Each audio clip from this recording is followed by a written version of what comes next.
हरि फलेश मगुनाय मनुष्य जनमा पाया राधा कृष्ण नभाजिया मनुष्य जन्म पाया राधा कृष्ण जिया धनिया दुनिया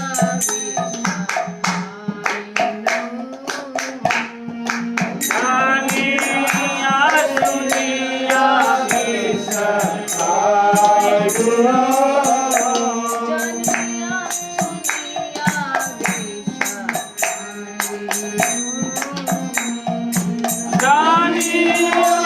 दुनिया सखाय गो बोलो केरा प्रेम धना हरि नाम संकीर्तना बोले मेरा प्रेमाधना हरि नाम संकीर्तना रतिना जन्मिलो तेनो रतिना जन्मिलो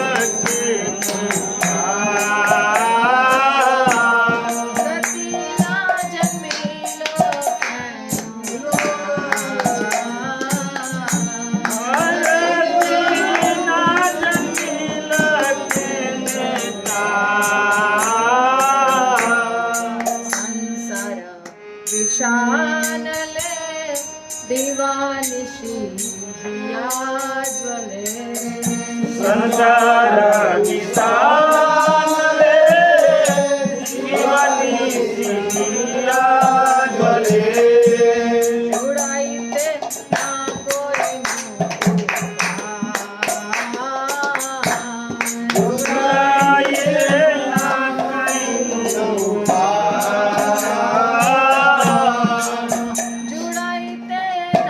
कोई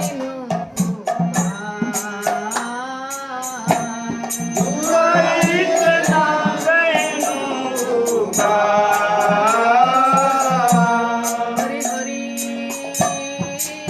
विफले जना हरि हरि भले जनम गुनाइनु ब्रजेंद्र नंदना जय सची सुता हुलो सही भजनंदना जय सति सुता मौला सेई बलराम होए लोनी बलराम होई ललिता बलराम होए लोनी बलराम होई ललिता दिनहीना যত ছিল Hari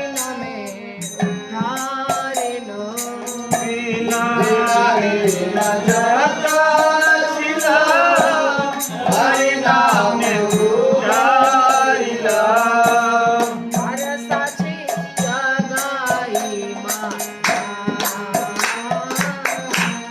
Arasati jagai mata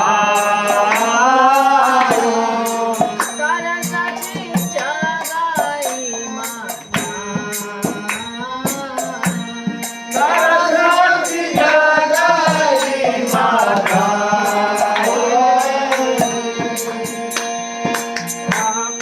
Mahaprabhu Nanda Sutta Vrishabhanu Sutta Mahaprabhu Nanda Sutta Vrishabhanu Sutta Sutta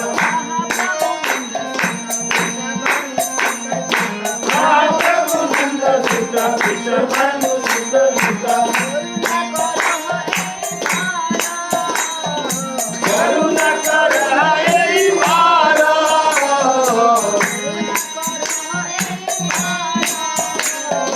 Karuna Karai Mara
Hare Krishna, Krishna Krishna, Hare Hare, Hare Ram, Ram Hare Hare.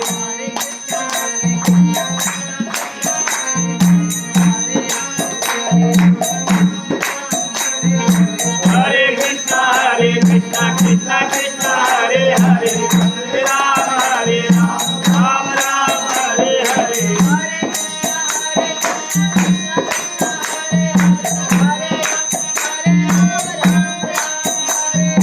Hare Krishna, Krishna Krishna, Hare Hare, Hare Ram, Ram Hare Hare.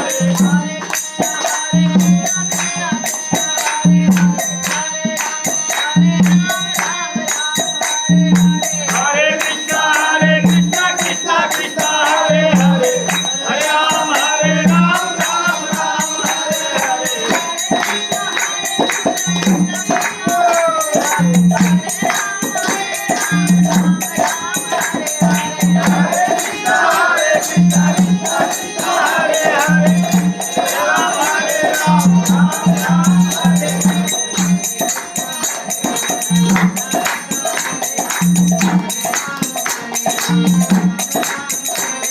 Hare Krishna,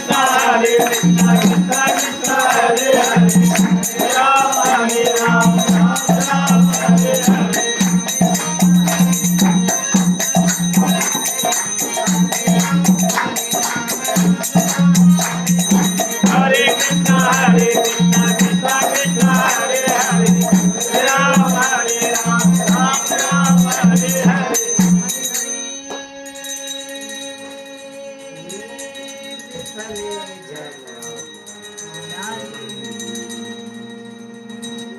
Narottam दास ठाकुर की जय। इसका मतलब बताओ। हरि हरि विफले जन्म गुनाई। हे भगवान हरि, हे कृष्णा, हमने अपना जन्म बर्बाद कर दिया, विफल कर दिया। विफल का मतलब क्या होता है? सफल का उल्टा। सफल यानी कोई चीज हम जब सक्सेसफुल होता है उसको हम कहते हैं सफल हो जाना।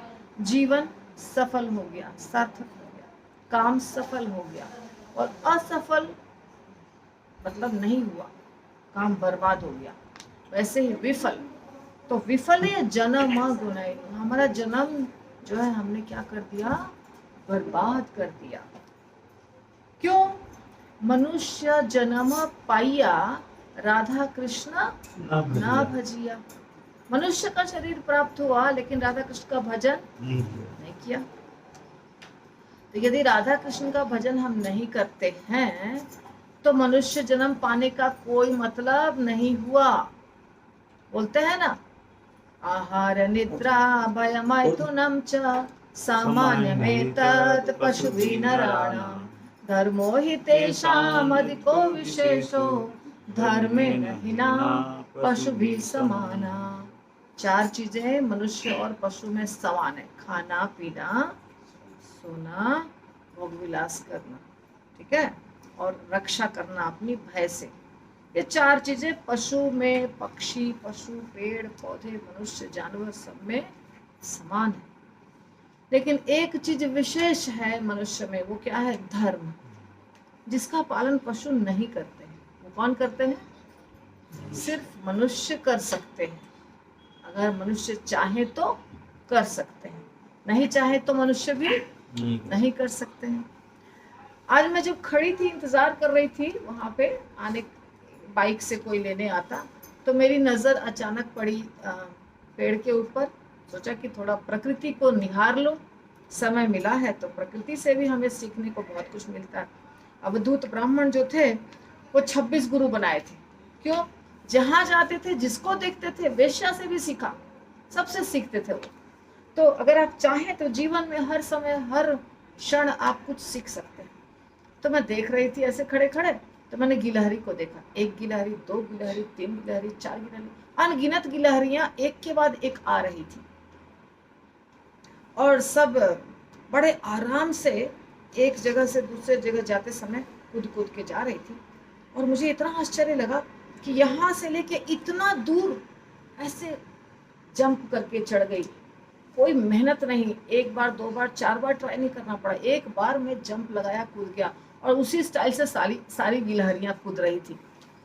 जैसे यहाँ पे है और इतना दूर पेड़ की टहनी है, तो यहाँ से इतना दूर बड़े आराम से जंप कर गई।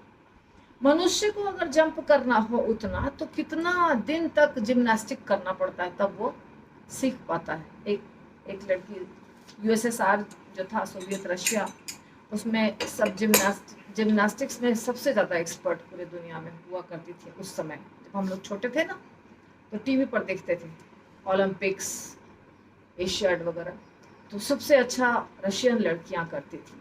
कितना बचपन से करते करते तब उतना जंप करने आता है। और एक छोटी सी गिलहरी है जिसको भगवान ने ऐसी कला दी है कि उसको कुछ सीखना नहीं पड़ता, वो फट से जंप कर गई इतना ऊंचा। ऐसा नहीं कि पंख लगे हैं उसके पास, जंप इतना अच्छा कर सकती है। इसी प्रकार हर जानवर में कुछ ना कुछ गुण है ना। कोई बहुत तेज दौड़ता है, कोई बहुत अच्छा दूर तक, ऊंचा तक उड़ सकता है, कोई छलांग मार सकता है, कोई पानी में बहुत लंबे समय तक तैर सकता है। पर मनुष्य को ये सब कार्य करने के लिए स्पेशल ट्रेनिंग लगती है। जो बच्चा जन्म लिया उसको कुछ भी नहीं आता है, चलना भी नहीं आता उसको।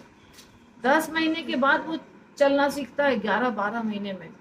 पर गाय के बच्चे को देखा है, उसको कितना दिन ट्रेनिंग लगती है। खड़ा जन्म लेता है गाय का बछड़ा और खड़ा हो जाता है, फिर चलने भी लग जाता है। क्यों भगवान ने उसको वैसा बनाया? क्योंकि वो जानवर जो होते हैं उनको तैरना, चलना, उड़ना कोई माँ बाप नहीं सिखाते हैं, पर हम अपने बच्चे को एक एक कदम चलना सिखाते हैं, है ना। कोई बच्चा चलता है अपने आप, सबको सिखाना पड़ता है माँ बाप को। चलना सिखाना, खाना सिखाना, और उड़ना और तैरना तो बहुत ज्यादा सिखाना पड़ता है। तो मनुष्य का शरीर नहीं है वो चीज करने के लिए, वो तो जानवर करते ही हैं। उनके पास भगवान ने वो कला दी है। मनुष्य को क्या कला दी है? मनुष्य को भगवान ने बहुत तीक्ष्ण बुद्धि दी है, जिस बुद्धि के बल पर वो क्या कर सकता है? शास्त्रों को समझ सकता है, भगवान को समझ सकता है, और अपना जन्म सार्थक कर सकता है। ये बुद्धि दूसरे प्राणी में नहीं है। ये सिर्फ किसमें है? सिर्फ मनुष्य में है। कोई प्राणी को देखा है आपने कि वो भजन कर रहा है, कीर्तन कर रहा है? कोई प्राणी दूसरा प्राणी नहीं कर सकता है। तो वो जो प्राणी कर रहे हैं वो सीखना नहीं है हमें ये सीखना है। और यदि ये नहीं सीखा तो मनुष्य जन्म क्या कर दिया? बर्बाद कर दिया, विफल कर दिया। राधा कृष्ण का भजन नहीं किया तो मनुष्य जन्म बर्बाद कर दिया। क्या किया? जानिया सुनिया विष खाई, जानबूझकर विष खाया। जो व्यक्ति भगवान का भजन नहीं करता है वो समझिए विष खा रहा है, जहर खा रहा है। जहर खाने के समान हो गया उसका जीवन। गोलोकेरा प्रेम धन हरिनाम संकीर्तन। जो हरिनाम संकीर्तन चैतन्य महाप्रभु हम लोग को सिखाए हैं, लेकर आए हैं इस दुनिया में, वो कहाँ का धन है? गोलोक धाम का धन। गोलोक धाम से आया है वो हरिनाम संकीर्तन। लेकिन रति ना जन्मिलो क्या होता है? हमारी जो रति है, प्रेम है, आसक्ति है, उससे नहीं हो पाया। क्या कर रहे हैं हम? संसार जो है इसकी तुलना कर रहे हैं अग्नि से। कैसी अग्नि? विषानल। ये जो अग्नि संसार में जल रही है दिखाई नहीं दे रहा है हम लोगों को। पूरे दुनिया में अग्नि जल रही है। जो 70 साल का, 80 साल का बूढ़ा व्यक्ति है उसको आप पूछेंगे तो वो आपको सही बता देगा, क्योंकि वो गुजरा है उन चीज़ों से। वो सब एक्सपीरियंस उसने लिया हुआ है। सच्चा, झूठा, बेईमान, चोरी, डकैती, हर चीज़ का उसको अनुभव है।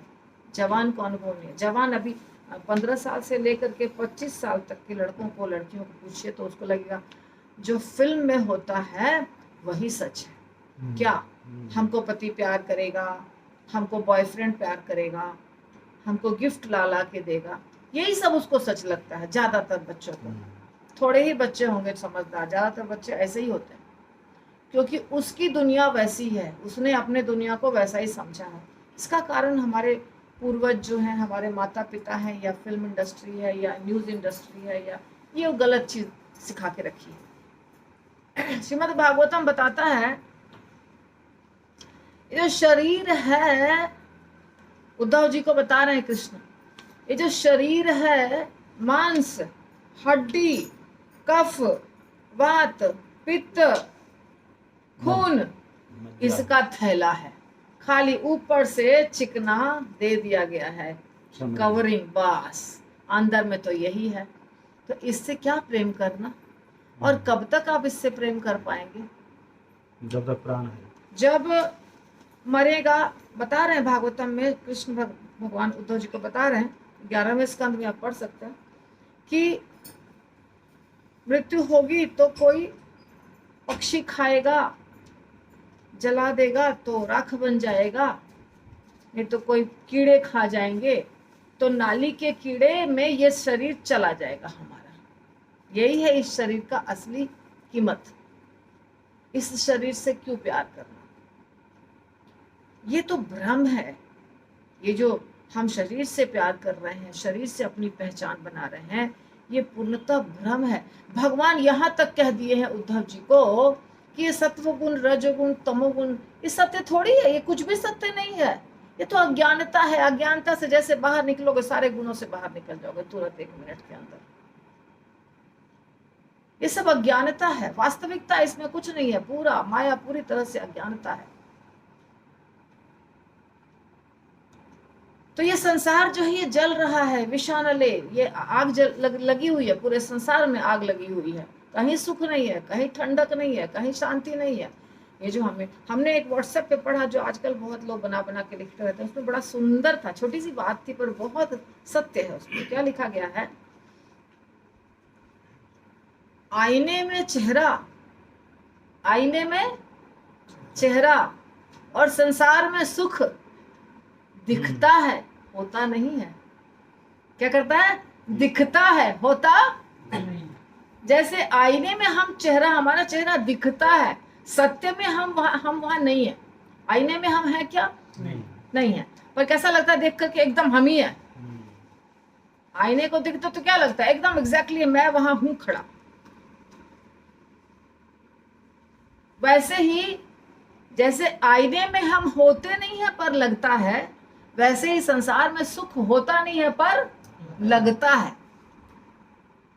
होता नहीं है पर लगता है कि हम सुखी हो जाएंगे। सुख है, बहुत चमक दमक है, पर ये कुछ भी है नहीं। स्वार्थ की दुनिया है। जब तक आपसे कुछ मिल रहा है, संबंध है। मिलना बंद, संबंध खत्म। हर व्यक्ति से कुछ चाहिए। देने वाले लोग 100 में 1 भी नहीं मिलेंगे। देने वाले 100 में 1 भी नहीं मिलेंगे। लेने वाला आपको 99 अवश्य मिल जाएगा। हर व्यक्ति को कुछ चाहिए। साधु से भी कुछ चाहिए, महात्मा से भी कुछ चाहिए, प्रीचर से भी कुछ चाहिए, काउंसलर से भी कुछ चाहिए, गुरु से भी कुछ चाहिए, और शिष्य से भी चाहिए। हर व्यक्ति से कुछ चाहिए। शिष्य से नहीं चाहिए अगर असली गुरु है तो। नकली लोग बहुत है ना। नहीं, हम असली की बात कर रहे हैं। अगर असली गुरु है तो वो निस्वार्थ भाव से सिर्फ मनुष्य को या प्राणी को भगवान से जोड़ने की कोशिश करता है। ये असली गुरु के लक्षण है। और जो असली गुरु नहीं है वो तो फिर ढोंगी हुआ, पाखंडी हुआ, उसको गुरु बोलना ही नहीं। असली शिष्य होना चाहिए पर होते नहीं है। असली शिष्य जो है वही असली गुरु बन जाएगा बाद में। आज अगर हम असली शिष्य हैं तो कल हम गुरु बनेंगे असली, और नकली शिष्य है तो वो तो कुछ नहीं कर सकता है जीवन में। कोई भी व्यक्ति का संबंध निस्वार्थ नहीं होता है इस दुनिया में। सिर्फ उसी का होगा जो भगवान को जानता है, भगवान से प्रेम करता है, शास्त्रों के ऊपर जीवन जीता है, उसके अंदर निस्वार्थ होता है। प्रभुपाद यहाँ तक कहते हैं ये जो नेता वगैरह होते हैं, समाज सेवक होते हैं, उनको भी कुछ चाहिए। नाम तो चाहिए, कम से कम उनको नाम तो चाहिए, एटलीस्ट नाम तो चाहिए। और कुछ चाहिए या नहीं चाहिए? तो कुछ चाहिए सबको और तभी वो कार्य करता है। जब हमें कुछ भी नहीं चाहिए और फिर भी हम सेवा करेंगे, वो प्रेम है और वो है असली भक्ति। भगवान कृष्ण से हम प्रेम करते हैं अगर, तो भगवान कृष्ण के लिए हम सब कुछ करते रहेंगे। और जैसे गोपियां कहती हैं, आश्लिष्य पादरताम पिनष्टुमाम आदर्श नान मर्महताम करोतु वा यथा तथा विद्धातो लंपटो मत प्राण नाथस्तु स एव नापरः। आप हमें कुचल डालिए, आप हमें मार दीजिए, आप हमें रौंद दीजिए, आप हमें नहीं पहचानिए, आप हमें नहीं प्रेम करिए, फिर भी हम तो करेंगे आपसे प्रेम, हम तो करेंगे एक तरफा। फिर ये प्राणनाथ मेरे। ये है असली प्रेम।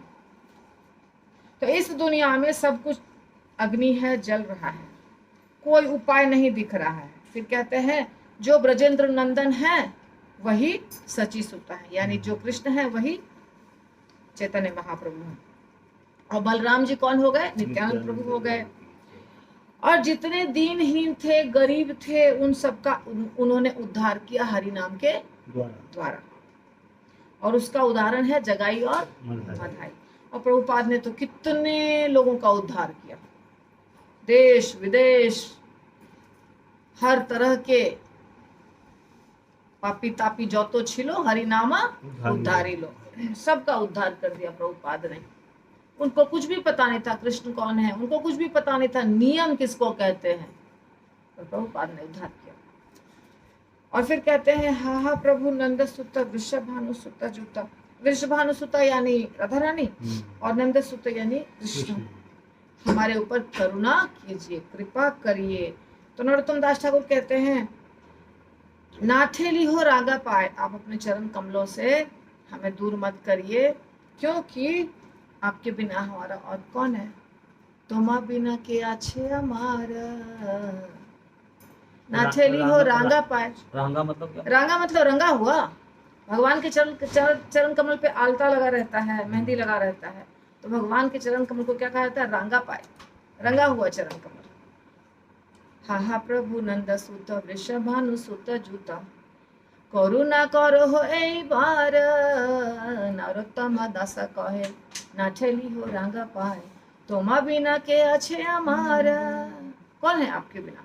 इसीलिए भगाइए नहीं हमें, हमें अपने चरण कमल पर ही स्थान दीजिए। ये है नरोत्तम दास ठाकुर का लिखा गया बहुत सुंदर भजन प्रार्थना।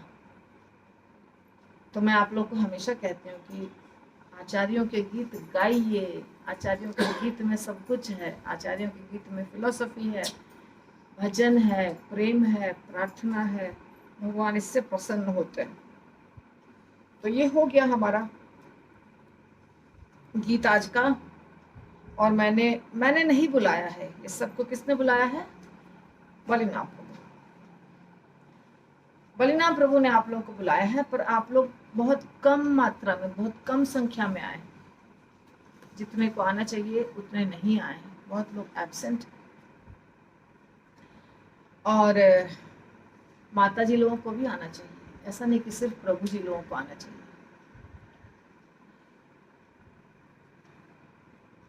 ये जो अभी आप लोग आए हैं बलिनाम प्रभु के रिक्वेस्ट पर, मैंने बोला कि नटराज गौरांग के घर मैंने ऑलरेडी बुलाया था ना, मीटिंग रखा था एक बार तिरुपति बालाजी जाने के पहले, तो वहाँ सबको बुलाया था। पर फिर भी कितने लोग आए थे? कितने लोग आए थे? बहुत कम है ना, बहुत सारे लोग एब्सेंट थे। तो आज भी कम ही लोग आए हैं। तो हम आप लोग को चूंकि आप आए हैं, हम समझा देते हैं, मेरी ड्यूटी है समझाना।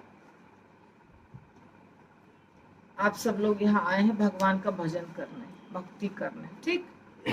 पर आप जुड़े हैं एक संस्था से, और ये जो संस्था है हमारी इस्कॉन, ये बाकी संस्थाओं से अलग है। बाकी संस्था में गुरु होते हैं, दीक्षा देते हैं, उसके बाद शिष्य को कोई सिस्टम में नहीं जुड़ना होता है। जब गुरु कहीं भी मिलेंगे, या तो हम वृंदावन जाएंगे, अयोध्या जाएंगे, तो गुरु के पास जाएंगे, थोड़ा थोड़ा उनका कुछ सुनेंगे, उनको प्रणाम करेंगे, दक्षिणा देंगे, काम खत्म। पर इस्कॉन कैसी संस्था है? इसमें सिस्टम होता है। मैंने ऑडियो में बताया भी था, फिर भी मैं आपको एक बार और बता देती हूँ। कि सिस्टम सारी दुनिया में है। मानते हैं इस बात को आप लोग? सिस्टम इस भौतिक दुनिया में भी है और आध्यात्मिक दुनिया में भी है।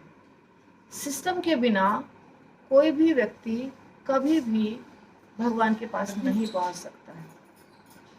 ठीक है, समझे बात को आप लोग? कभी भी कोई नहीं पहुंच सकता है। आपको कृष्ण क्यों कहते हैं सर्वधर्मान परित्यज्य माम एकम शरणम व्रज अहम त्वां सर्व पापेभ्यो मोक्षयिष्यामि मा शुचः। भगवान कहते हैं क्या कि तुम किसी का भी भजन करो, हम तुमको अपने पास बुला लेंगे, ऐसा कहते हैं भगवान? क्या कहते हैं भगवान? सिर्फ एक मेरा ही करना पड़ेगा। माम एकम शरणम व्रज। शिव जी की जो आराधना करता है वो कहाँ जाते हैं? वो लोग शिव जी के लोग जाते हैं ना। अच्छा, और जो वो बहुत तेज चल रहा है, आवाज आ रही है। और विष्णु भगवान और लक्ष्मी जी की जो पूजा करेंगे, लक्ष्मी नारायण की पूजा करेंगे, वो कहाँ जाएंगे? वैकुंठ लोक जाएंगे। रामचंद्र जी की पूजा करेंगे, वो कहाँ जाएंगे? तो कृष्ण की पूजा करेंगे, वो कहाँ जाएंगे? क्यों जाएंगे? ठीक है, तो कृष्ण भगवान की पूजा करने वाले बहुत लोग हैं, एक नहीं है, बहुत सारे गुरु हैं, बहुत सारी परंपरा है, बहुत सारे मंदिर हैं, बहुत सारे आचार्य हैं। ठीक है, तो जहां पर भी जो भी हैं उनके अंडर में कुछ शिष्य बनते हैं। शिष्य यानी कि ये ऐसे ऐसे जीवात्मा हैं जो चाह रहे हैं कि हम भगवान के पास जाएं, हम भगवान से प्रेम करें, हम भगवान के संरक्षण में रहें। वो जुड़ते हैं गुरु से आके, फिर वो गुरु पूरा प्रयास करते हैं कि उसको भगवत धाम ले जाएं। तो अगर मान लीजिए दुनिया में दूसरे बहुत सारे गुरु अच्छे हैं, ऐसा तो नहीं कि हमारे गुरु महाराज को छोड़ के बाकी कोई गुरु अच्छे नहीं, ऐसा है क्या? मुझे बताइए, ऐसा है? हमारे गुरु महाराज के जैसे ही बहुत सारे इस्कॉन में हैं और इस्कॉन के जैसे ही बहुत सारे गुरु दूसरे संस्था में भी हैं। जैसे है? हाँ, क्यों नहीं? बहुत शुद्ध शुद्ध गुरु हैं, एकदम शुद्ध गुरु हैं, इतने अच्छे अच्छे गुरु हैं जिनको दिन रात भगवान दिखते हैं, लेकिन वो आपको नहीं ले जाएंगे। वो किसको ले जाएंगे भगवत धाम? अपने शिष्य को। अगर कोई दुनिया में बहुत बड़ा गुरु है और बहुत अच्छे गुरु भी हैं, पर वो मेरे गुरु नहीं है, तो उनकी जिम्मेदारी है उनके शिष्यों को ले जाने की, और हमारे गुरु की जिम्मेदारी है हमारे शिष्यों को, हम लोगों को ले जाने की। इसी तरह हमारी जिम्मेदारी है अपने गुरु की सेवा करने की, उनके शिष्य उनकी सेवा करेंगे। जैसे आपको रेलवे में जाते हैं, टिकट कटाते हैं, फ्लाइट में जाते हैं, टिकट कटाते हैं, एक पर्टिकुलर फ्लाइट पकड़नी होती है या ट्रेन पकड़ना होता है, फिर वो जगह जहाँ जाता है वहाँ रुकता है, तो एक मैनेजमेंट है ना। वैसे यहाँ पे भौतिक दुनिया, आध्यात्मिक दुनिया, सब जगह क्या है? मैनेजमेंट है। तो आप अगर सोचेंगे कि हम 50 तरह का लेक्चर सुन लेंगे, बड़े बड़े अच्छे अच्छे गुरु हैं, उनसे ज्ञान प्राप्त कर लेंगे, ज्ञान प्राप्त करने में बुराई नहीं है, ज्ञान तो आप प्राप्त कर सकते हैं, पर भगवत धाम आपको दूसरे गुरु नहीं ले जाएंगे। बात समझ रहे हैं आप? ध्यान दीजिए, भगवत धाम आपको दूसरे गुरु नहीं ले जाएंगे। कितना समझ में आ रहा है? कितना % समझ में आया? समझ में आ रही है बात? भगवत धाम आपको सिर्फ आपके गुरु ले जाएंगे। क्लियर? समझ में आया? क्यों? क्योंकि भगवान ने जो सिस्टम बनाया है उस सिस्टम के अनुसार ही चलता है सब कार्य, दुनिया वैसे ही चलती है। तो आपकी ये संस्था जो इस्कॉन संस्था है, इसमें जो गुरु हैं उनका ये सिस्टम है कि क्लास हो, काउंसलिंग सिस्टम हो, शिक्षा दीक्षा हो। ठीक, ध्यान दीजिए, ध्यान दीजिए। तो ये सिस्टम है अपने इस्कॉन में। क्या सिस्टम है? ज्ञान प्राप्त करना है, सत्संग होना है, शिक्षा प्राप्त करनी है, दीक्षा के लिए, शिक्षा के लिए एक सिस्टम बना हुआ। तो ये सिस्टम को आपको फॉलो करना पड़ेगा कि नहीं? नहीं करेंगे तो क्या होगा? कोई कुछ नहीं करेगा आपको। क्यों? क्योंकि आप तो गृहस्थ हैं, ब्रह्मचारी तो है नहीं जो कि हम निकाल देंगे आपको मंदिर से। आप तो अपने घर में रहते हैं, अपना कमाई खाते हैं, हम आपका क्या बिगाड़ेंगे, या गुरु महाराज आपका क्या बिगाड़ेंगे? गुरु महाराज खाली बोलेंगे, हमें बोलते रहते हैं, सब काउंसलर को बोलते रहते हैं जितने दीक्षित भक्त हैं जुड़े हुए हैं कि नहीं। अगर नहीं जुड़े हुए हैं, कोई घर में बैठा है, उसको जाओ, उसको लेके आओ। पहले बहुत बार बोलते थे जब ठीक थे महाराज, अब तो महाराज की तबीयत ठीक नहीं है, उम्र भी ज्यादा हो गई। तो हम आपको सिर्फ बोल सकते हैं और कुछ नहीं कर सकते। लेकिन अगर आप जुड़े हैं इस उद्देश्य से कि हमको भगवत धाम जाना है, तो कृष्ण प्रेम प्राप्त करना है, तो आपको अपने आप समझ में आना चाहिए कि हमको क्या करना है। क्या करना है बोलिए? भक्तों के संग में आकर क्लास अटेंड करना है। भक्तों के संग मतलब हमें कोई कोई भक्त बोलता है हम है ना, मंदिर आते हैं, हमको बहुत भक्त मिलते हैं, उससे नहीं होगा। अच्छा, आप एक हमें उदाहरण दीजिए। आप जब गुरु महाराज के पास जाके कोई अपनी समस्या बताते हैं, तो महाराज पहला क्वेश्चन क्या पूछते हैं? आपके काउंसलर कौन हु है? Is your counsellor? पूछते हैं कि नहीं? हम्म। क्यों पूछते हैं? ये चीजें शिक्षा दे रहे हैं क्या नहीं? क्यों पूछते हैं बोलिए? वो ध्यान दे रहे हैं आपके ऊपर क्या नहीं? वो आपके ऊपर ध्यान दे रही है क्योंकि आपको काउंसलर के थ्रू आना है। आप बेलगाम के हैं कि लगाम के अंडर में हैं? बिना पट्टी के कुत्ता है कि पट्टी वाले कुत्ता है? पट्टी मतलब मालिक, कोई मालिक है, तो बिना मालिक का जो होता है उसको क्या कहते हैं? बिना पट्टी का। ये हमारा पट्टी है, हमारे गौड़ी है, वैष्णव। तो इसी तरह आपके काउंसलर कौन है? यानी कि सिस्टम में आप हैं कि बिना सिस्टम के ऐसे ही घूम रहे हैं? क्यों ऐसा पूछते हैं महाराज? महाराज क्यों नहीं बोलते ठीक है आ जाओ, मैं तुम्हारा प्रॉब्लम सॉल्व कर दूंगा? ऐसा बोलते हैं महाराज? नहीं। तो ये सिस्टम को फॉलो करना पड़ेगा हर व्यक्ति को। ये तरीका है, इसको नहीं करेंगे तो आपका नुकसान है।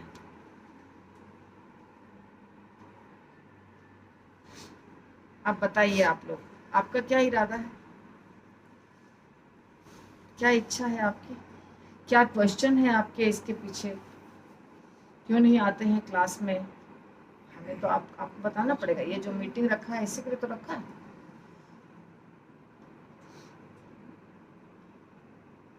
चुप रहने से तो कुछ नहीं होगा।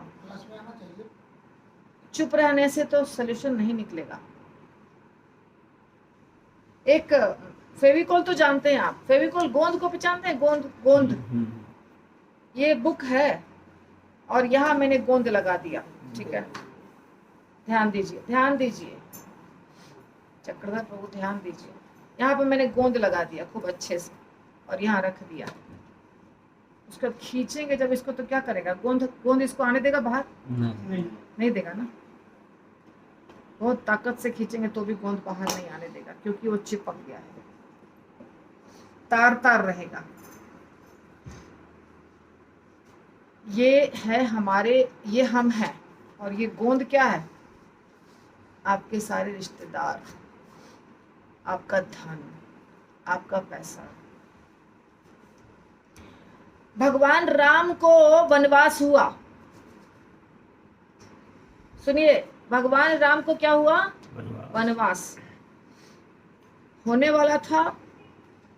राज्याभिषेक हो गया, वनवास।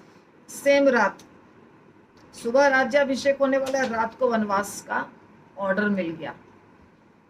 जब वो जाने लगे, कैकेयी माता और मंथरा को छोड़ करके जितने अयोध्या के वासी थे, चाहे भाई हो, भतीजा हो, माता हो, पिता हो, या अयोध्या वासी है, कोई भी व्यक्ति था जो उनको बोला कि आप जाइए? कोई व्यक्ति था जो उनको बोला आप जाइए वन? बोलिए नहीं। सब लोग क्या बोले? सब लोग क्या बोले उनको? मत जाइए, हम आपसे बहुत प्यार करते हैं, आप मत जाइए। अब हम मर जाएंगे। बेहोश हो के सब गिर रहे थे। पिता तो मरने ही वाले थे, बेहोश होके सब गिर रहे थे। और यहाँ तक कि उनके पीछे पीछे पीछे पीछे भरत जी आए, तो भरत जी भी गए उनको लाने के लिए वापस, रामचंद्र जी को। पूरी अयोध्या चली गई। अगर उनके घर से निकाल भी दिया था तो पूरी अयोध्या उनको रखने के लिए तैयार थी। रामचंद्र जी रुके? बोलिए रुके? लौट के आए। नहीं। क्यों? क्योंकि ये फेविकोल नहीं लगा था उनके पास। वो क्या थे?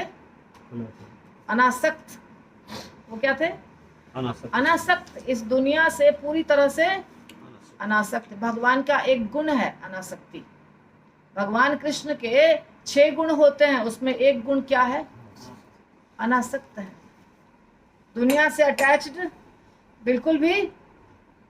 पर आप लोग हैं वैसे? आप लोग हैं वैसे रामचंद्र जी के जैसे? बोलिए बोलिए। बच्चा थोड़ा सा प्यार से बोलेगा तो वाह पिघल गया हृदय। पत्नी थोड़ा प्यार से बोलेगी तो बाप रे इतना प्यार करती है मेरी पत्नी, कैसे छोड़ सकते हैं? कुछ छोड़ ही नहीं सकते हैं। 50 बहाना मिलेगा आपको, 50 बहाना मिलेगा घर नहीं छोड़ के जाने का, 1-2 नहीं। लेकिन अगर मेरे क्लास में बैठिएगा तो थोड़ा तो फेविकोल निकालूंगी मैं आपका।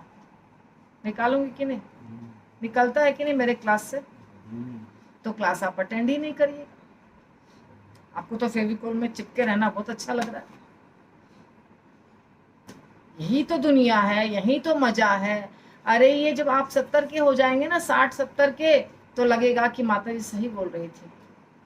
तब लगेगा आपको, क्योंकि तब दुनिया के रंग दिखाई देंगे आपको। अभी जो बहुत रंगीली दुनिया दिखाई दे रही है, तब रंगीली दुनिया नहीं होगी। पूछिए, 5 बच्चे, 4 बच्चे, सबको डॉक्टर बनाया, इंजीनियर बनाया, पोता पोती नाती नतनी से घर भरा हुआ है। और बूढ़ा 2 आदमी, बूढ़ा बूढ़ी ऐसे दिन काट रहा है कि कब मृत्यु होगी। उससे पूछिए कि दुनिया कैसी थी? कैसी थी दुनिया? आपने जो बिताई वो कैसी दुनिया थी? पूछिए।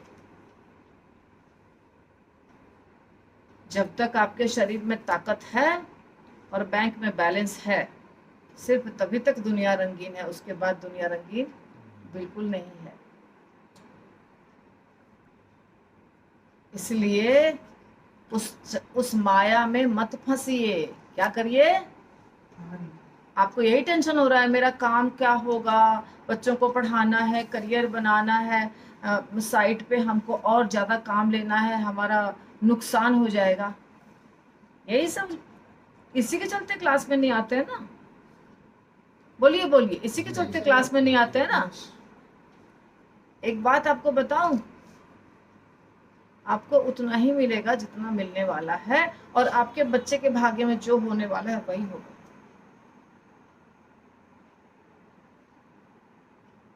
अगर आपकी बेटी का आप शादी करने वाले हैं, बहुत सोच करके बहुत अच्छे घर में करेंगे, बहुत अच्छा बर, बहुत अच्छा घर, बहुत अच्छा धन देंगे, दौलत देंगे। अगर आपकी बेटी के नसीब में सुख होगा तो गरीब घर में भी शादी करेंगे तो सुखी हो जाएगी। ये आपको अनुभव है? आप सबकी पत्नियां बड़े बड़े महाराजा की पत्नी बेटी थी क्या? तो अभी 20 लाख की गाड़ी में घूम रही है कि नहीं घूम रही है? कहाँ से आया? कहाँ से आया? बोलिए, कहाँ से आया? नहीं, उसके नसीब से, उसके नसीब से। इसी प्रकार आपके बेटी का भी नसीब होगा तो सुखी, नहीं नसीब होगा तो कुछ नहीं कर सकते हैं। आप कुछ नहीं कर पाइएगा। आपको सिर्फ अपना कर्तव्य निभाना है, बस। क्या करना है? और उसके लिए 8 घंटा काम करना है।